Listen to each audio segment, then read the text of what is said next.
પણ મિત્રો મને બહુ મજા આવી તમારી સાથે સંવાદ કરવાની. મેં નાની જીવન જીવવાની કેટલીક જે જડીબુટ્ટીઓ મને મળી છે તમારી સાથે વહેંચી. જીવનમાં એવું આવશે તમારે, ક્યાંક હતાશા આવશે, ક્યાંક અંધારું આવશે, ક્યાંક નિરાશા આવશે, ક્યાંક મૂંઝવણ આવશે, ક્યાંક મુશ્કેલી આવશે, ક્યાંક એવું થશે કે હવે ક્યાંય આગળ રસ્તો જ નથી દેખાતો. તો એટલું તો યાદ રાખજો કે નિષ્ફળ થવું એ પણ સારી વાત છે. નિષ્ફળ થશો ને તો બે વસ્તુની ખબર પડશે. એક તો તમારા સાચા મિત્રો કોણ છે એ ખબર પડશે. તમે તમારું લંચ બોક્સ બધા સાથે શેર કરતા હશો ને ત્યાં લગી બધા તમને ફ્રેન્ડ જ લાગશે. તમે દોડીને કોકની રંગોળી કરી આવતા હશો ને ત્યાં લગી તમને બધા ફ્રેન્ડ જ લાગશે. જે દિવસે તમે ફેલ જશો ને તેથી તમને ખબર પડશે કે આ બાકીના બધા તો હતા ને એ કા તાળી માટે હતા, કા થાળી માટે હતા, કા દિવાળી પૂરતા હતા, કા પાળી પૂરતા હતા. આમાંનો કોઈ માળી સંબંધ નહોતો. માળી તો આંબાવાળિયું ઉછેરવું પડે. કેરીની ગોટલીમાંથી આંબાનું ઝાડ થાય ત્યાં લગી રાહ જોવી પડે ને. એમાં લીલી કેરી ખાવા જાય ખાટી લાગે. એ પાકી થાય ત્યાં લગી ધીરજ રાખવી પડે. એટલે તડકોય આપવો પડે ને પાણી આપવું પડે. આવો મિત્ર ગોતવાનો હોય જીવનની અંદર. તો એક તો એ ખબર પડે, ફિલ્ટર થઈ જાય. નિષ્ફળ જાવી સારું, ફિલ્ટર થઈ જાય સંબંધોનું. અને બીજું આપણી અંદર કેટલી તાકાત છે ને એ ખબર પડે. પાછળ કૂતરું દોડ્યું હોય ને તો તમે 4 ફૂટની વંડી ઠેકી જાઓ. પછી તમને નવાઈ લાગે કે આ કૂદકો લાગ્યો કેવી રીતે. ઓલિમ્પિક રનર થઈ જાઓ રાતોરાત તમે. શું કામ? પાછળ કૂતરું પડ્યું છે ને એટલે આપણી અંદર કેટલી કેપેસિટી છે ને કૂદકો મારવાની આપણને ખબર પડી. નહીતર પડત જ નહીં એમને કોક કહેતો. તો ફેલ થવા માટે બહુ મૂંઝાવાની જરૂર નથી. લાઈફ એક ચકડોળ છે. કુદરત તમને 2 મેસેજ આપે છે. જય વસાવડા શું તમને મેસેજ આપે? હું તો પ્રકૃતિના મેસેજનો એમ્બેસેડર છું. હું તમારે સુધી પહોંચાડું પણ એ આપે છે. 2 મેસેજ મારા યુવાન મિત્રો તમને આપે છે કુદરત. અને એ કઈ યુવાનોને જ આપે છે એવું નથી. આ જેટલા બાકીના બેઠા છે એને લાગુ પડે આ મેસેજ.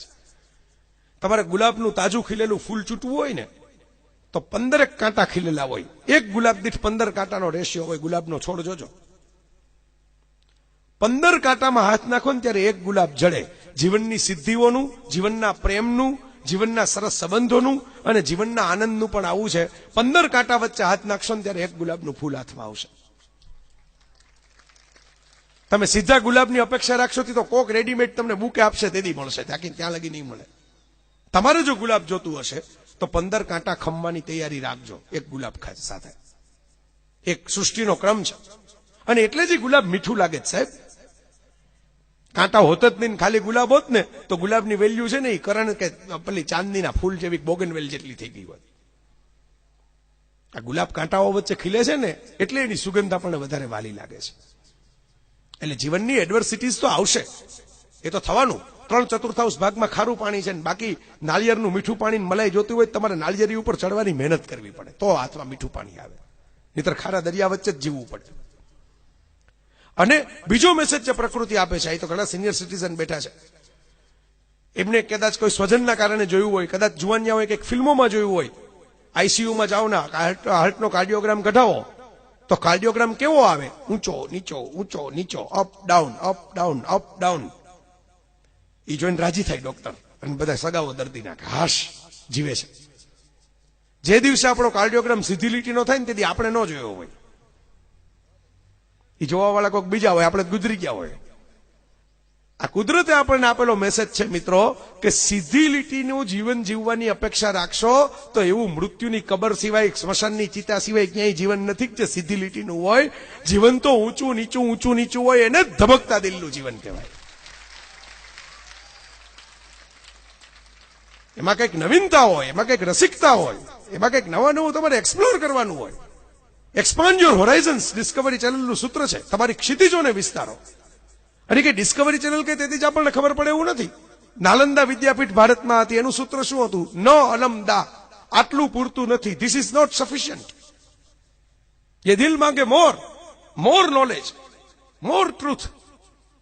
વધુ ને વધુ વાંચો, વધુ ને વધુ જાણો, વધુ ને વધુ બહાર નીકળો, વધુ ને વધુ દુનિયાનો મુકાબલો કરો, સામનો કરો, કોન્ફિડન્સથી જવાબ આપતા શીખો સામો.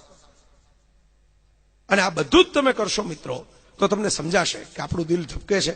એમાં અપ્સ એન્ડ ડાઉન્સ તો આવ્યા રાખે, પણ પ્લે અને સ્ટોપનું બટન દબાતું હોય જન્મ અને મૃત્યુનું, એની વચ્ચે મ્યુઝિક કેવું વાગતું હોય ને એના ઉપરથી આપણે માણસ કેવા છીએ એની કિંમત થતી હોય છે.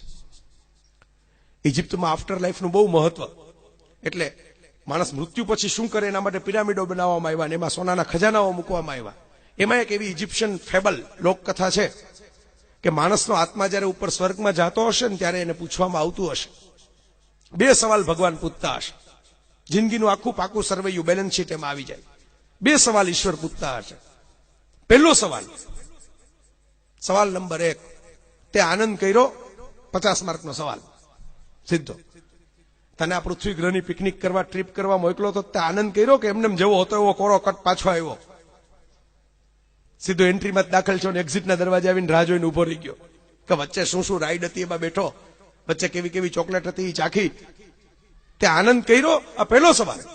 અને બીજો સવાલ, આ પહેલા સવાલમાં તો કોઈ કેમ કે હા અમે તો ત્રાસવાદી થઈ ગયા ને અમે ટ્વિન ટાવર ઉડાડી દીધા ને અમને બહુ આનંદ છે આ જોઈને. એટલે બીજો સવાલ પાછો આવે. આ તો ફરજિયાત પેપર છે, આ ઓપ્શન કઈ છે જ નહીં. 50 માર્કનો બીજો સવાલ, 100 માંથી 100 મળે તો જ પાસ, નહીતર પાછા. અને 50 માર્કનો બીજો સવાલ છે, તારા કારણે બીજાને આનંદ મળ્યો? તે કશું એવું કર્યું જીવનમાં કે તું ખુશ થાય, તારું કુટુંબે ખુશ થાય, તારો મોહલ્લો ખુશ થાય, તારું ગામે ખુશ થાય, તારો સમાજ, તારો દેશ ખુશ થાય, આખી માનવજાત તારી નોંધ લે એવું કંઈક કર્યું ખૂણામાં બેઠા બેઠા કે જેને કારણે બીજાને કોઈક આનંદ મળ્યો? બીજાને દુઃખ પહોંચાડવાની વાતમાં તો આપણે એક્ટિવ જ છીએ, પણ બીજાને આનંદ પહોંચાડવા માટે કંઈક કર્યું, એવું સર્જન કર્યું? આ બધા સર્જકો કોણ છે? આ પ્રણવ, અંકિત, નટરભાઈ, પંડાબેન, આ બધા સામે બેઠા છે, રતિભાઈ, આ બધા કોણ છે? શું કામ એની વેલ્યુ છે? શું કામ લોકો એને યાદ કરે છે, એની પૂજા કરે, એને બોલાવે, એને વહાલ કરે? શું કામ? તમને ખબર છે? એમણે કશુંક એવું કર્યું છે કે જેને કારણે કોઈક બીજાના જીવનમાં પણ આનંદનું નાનકડું કિરણ રેલાણું છે, અજવાળું રેલાણું છે. કોઈક કવિતા વાંચીને, કોઈક વાત સાંભળીને, કોઈક લેખ વાંચીને, કોઈકને કશુંક હસવું મળ્યું છે, કોઈકને કશોક આનંદ મળ્યો છે. લોકો જે મળતું હોય ને એને જ યાદ રાખતા હોય છે. ક્રિકેટરોની પાસે કેવી કાર ને કેવા બંગલા છે એ યાદ નથી રહેતા, પણ કેટલી સેન્ચુરી ને કેટલી વિકેટો કરીને આખી જિંદગી યાદ રાખતા હોય છે. તો તમે એવી જિંદગી જીવો કે જેમાં તમે પણ ખૂબ આનંદ કરો, મસ્તીથી જીવો, લહેરથી જીવો, રંગીનિયતથી જીવો, નવું નવું જાણવાના શોખની તબિયતથી જીવો, પણ એની સાથોસાથ તમારી આસપાસ પણ કોઈક જીવે છે એની ચિંતા કરીને જીવો. સંસ્કારની અડધી લીટીની વ્યાખ્યા યાદ રાખીને જીવો કે આ દુનિયામાં આપણી સિવાય બીજા પણ જીવે છે, એનું નામ સંસ્કાર. તમારું ગાડી પાર્ક કરતા હો કે લગ્નમાં પાણીનો ગ્લાસ તમે મૂકતા હો કોઈક જગ્યાએ, બીજાને પણ ઉપયોગ કરવાનો છે એ વસ્તુનો એમ માનીને તમે ક્લિયર કરો, એનું નામ સંસ્કાર. પછી સ્વચ્છ ભારતના કેમ્પેઇન નહીં કરવા પડે. નાગરિક જે દિવસે મનથી સ્વચ્છ થશે ને એ દિવસે સરકારે સ્વચ્છતાના સંદેશો આપવાની જરૂર નહીં પડે. આપણા નાગરિકને હજી એ ડિસિપ્લિન કેળવવાની જરૂર છે, શિસ્ત કેળવવાની જરૂર છે. આપણે ટોળું બનાવીએ છીએ, ટીમ નથી બનાવતા. એટલે આપણને ફૂટબોલ રમવો નથી ગમતો, કારણ કે એમાં ગોલ આપણે ન કરવાનો હોય, બીજાને બોલ પાસ કરવાનો હોય. આપણને ક્રિકેટ રમવું જ ગમે છે, કારણ કે આપણે ઈગો છે ને એ સેન્ચુરીમાં પૂરો થઈ જાય છે. ટીમનું થવું હોય થાય. તો તમે બધા ભારતની ટીમના, ટીમ ઇન્ડિયાના ફ્યુચરના સરસ મજાના મેમ્બર બનજો કે જે સૌથી વધારે સ્કોર કરી શકે. અને એક સરસ પંક્તિથી મારી વાત પૂરી કરું. આ બે કવિઓ બેઠા છે એને યાદ હશે કોની છે, મને ભૂલાઈ ગઈ કોની છે, પણ મને ભાલી બહુ છે પંક્તિ, બહુ ગમે છે. તું રાખ ભરોસો ખુદ પર, તું રાખ ભરોસો ખુદ પર, શાને શોધે છે ફરિશ્તાઓ. તું રાખ ભરોસો ખુદ પર, શાને શોધે છે ફરિશ્તાઓ. સમંદરના પંખી પાસે ક્યાં હોય છે નકશાઓ, તોય શોધી લે છે ને પોતાના રસ્તાઓ. Thank you.